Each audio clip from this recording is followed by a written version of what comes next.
ايه يا ابو حميد الاخبار؟ يعني هل في اتصالات بينك وبين نادي الزمالك حاليا؟ هل في اتصالات بين رزاق والنادي؟ هل في اتصالات بين رزاق وبينك؟ في يقال ان طبعا رزاق بعت في. فسخ عقد نادي الزمالك، ما جالوش حتى الان اي حاجه لا ولا لا لا اتحاد ما في، الكوره؟ لا ما فيش يا كابتن، مفيش كده. اتفضل، طب اشرح لي حضرتك.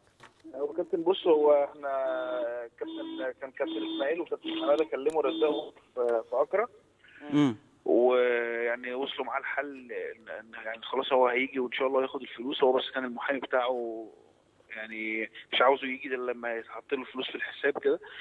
فكلمته انا، كابتن حماده كلمني الصبح وكلمت انا رزاق، وان شاء الله احتمال كبير النهارده باذن الله نوصل لحل في القصه ان هو يجي انا ونعمل. عرفت ان نادي الزمالك هيحط له جزء من الفلوس في النهارده او بكره بالكتير في الحساب يعني.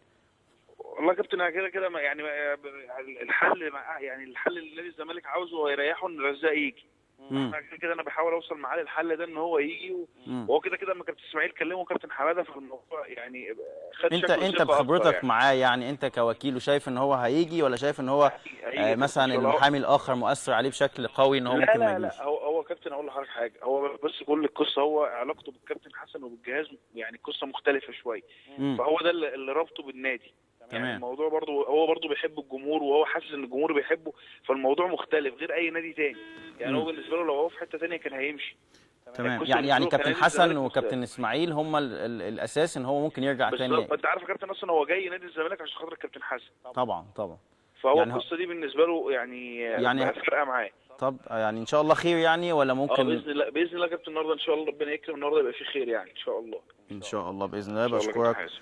شكرا جزيلا كابتن